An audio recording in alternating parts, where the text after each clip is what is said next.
Hello everyone, welcome back to my channel. आज हम करेंगे क्लास 10th का चैप्टर 5th जिसका नाम है एपी। एपी मतलब अर्थमेटिक प्रोग्रेशन। सबसे पहले आपको पता होना चाहिए कि अर्थमेटिक प्रोग्रेशन होती क्या है, देन हम इसकी प्रॉपर्टीज़, देन सम, ये सारी चीज़ें करेंगे। देखो, सबसे पहले हमें सीक्वेंस का पता होना चाहिए। हमने कुछ नंबर लिख दिए जैसे 1 2 3 4 5 6 7। किसी भी रूल से हमने नंबर लिखे और वो चलते जा रहे हैं। हमने एंडिंग पॉइंट मान लो कि 10 दे दिया,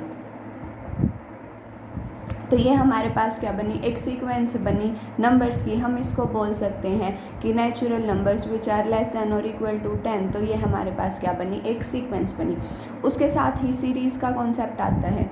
अगर किसी भी सीक्वेंस को हम एडिशन के साइन या सब्ट्रैक्शन के साइन के साथ लिखते हैं तो वो हमारी सीरीज़ बन जाती है। यानी कॉमास के साथ लिखा सिंपली सीक्वेंस बनी, बट अगर हमने उनको ऐड किया या सब्ट्रैक्ट किया तो वो हमारे पास सीरीज़ बन जाएगी। ये हायर लेवल का कॉन्सेप्ट है। अभी के लिए आपको ये समझना है कि अर्थमेटिक प्रोग्रेशन क्या होता है, और उसके लिए आपको सीक्वेंस का पता होना चाहिए। और इसी सीक्वेंस का जब हम सम निकालेंगे तो हम उसको सम ऑफ अर्थमेटिक प्रोग्रेशन बोलेंगे, जिसको हम सीरीज़ बोलते हैं कंप्लीट को। अब सीक्वेंस को डिनोट हम करते हैं कैपिटल लेटर्स के साथ, और सीक्वेंस के जितने भी मेंबर हैं उनको हम इन ब्रैकेट्स में क्लोज करते हैं। सो अगर आपको 1 2 3 4 ऐसे कोई भी सीक्वेंस लिखनी है तो आप इनको ब्रैकेट्स में लिखोगे और ऐसे लिखोगे। और अगर इस सीक्वेंस को नाम देना है तो हम कैपिटल लेटर से देंगे, फॉर एग्जांपल ए। अब एपी क्या होती है आपके पास, एक ऐसी सीक्वेंस जिसमें जैसे जैसे नंबर ऑफ़ टर्म्स इंक्रीज़ होती जाएं तो उनका जो डिफरेंस है वो हमेशा सेम आए। जैसे अगर हम लिखें 2 4 6 8 10 12, अब ये आपके पास इंक्रीजिंग सीक्वेंस है। अब इंक्रीजिंग का मतलब कि लोवेस्ट से स्टार्ट होके आपकी इंक्रीज़ होती जाएगी, उसको हम बोलते हैं इंक्रीजिंग सीक्वेंस। और डिक्रीजिंग सीक्वेंस कौन सी होती है, जैसे हमने लिखा उल्टा लिख दिया 12 10 8 6 4 2 0, हमने ऐसे लिखा, देन -2 ऐसे आ जाएगा। तो ये हमारे पास डिक्रीजिंग सीक्वेंस होती है और ये हमारे पास इंक्रीजिंग सीक्वेंस होती है। अब इसमें अगर हम देखें 2 and 4 के बीच में कितना डिफरेंस है, 2 का। देन 4 and 6 के बीच में भी कितना डिफरेंस है, 2 का। 6 and 8 के बीच में भी 2 का, अगेन 2 अगेन 2। तो हमारे पास हमने जितने भी टर्म्स लिखे हैं उन सारे के सारे टर्म्स में हमारे पास 2 का डिफरेंस आ रहा है। तो हम एपी इसी को बोलते हैं कि हमने जो सीक्वेंस लिखी है अगर उसमें हमारे पास टर्म्स जैसे जैसे इंक्रीज़ होती जाएँ तो उनके बीच का डिफरेंस सेम आए तो हम बोलेंगे वो एपी है। अब जो ये डिफरेंस आया इसको क्या बोलते हैं, कॉमन डिफरेंस। और इसको कॉमन डिफरेंस इसी वजह से बोला जाता है क्योंकि ये हर टर्म के साथ सेम है, कॉमन है। Difference is common, that sequence will be an AP.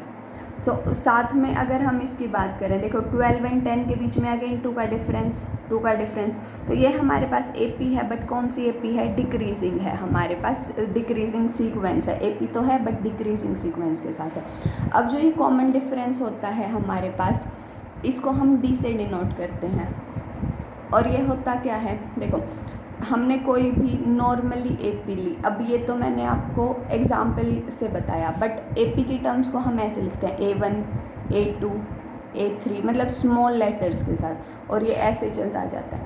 ये आपके पास होती है फर्स्ट टर्म को कॉमनली हम ए से भी डिनोट करते हैं।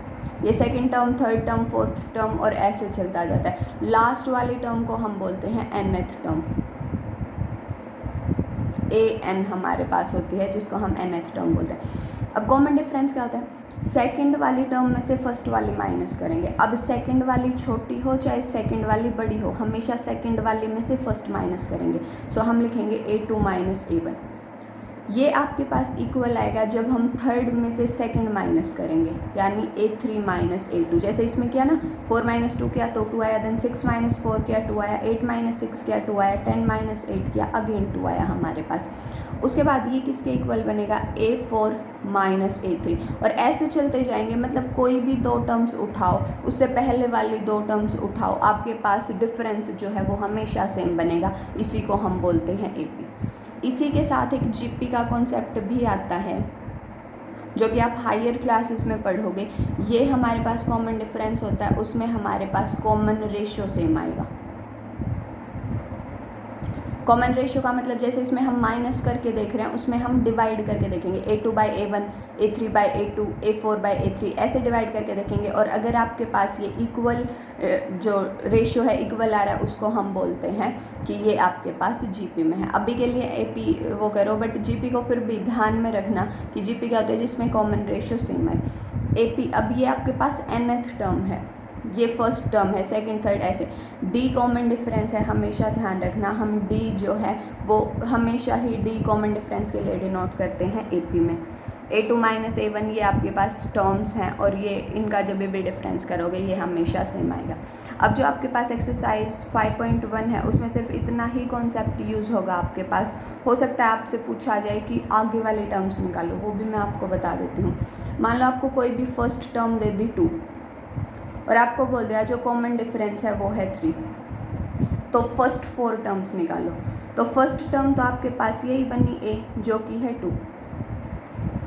सेकंड टर्म क्या बनेगी जब हम इसमें ये कॉमन डिफरेंस ऐड कर देंगे। देखो second term minus first term क्या होता है कॉमन डिफरेंस।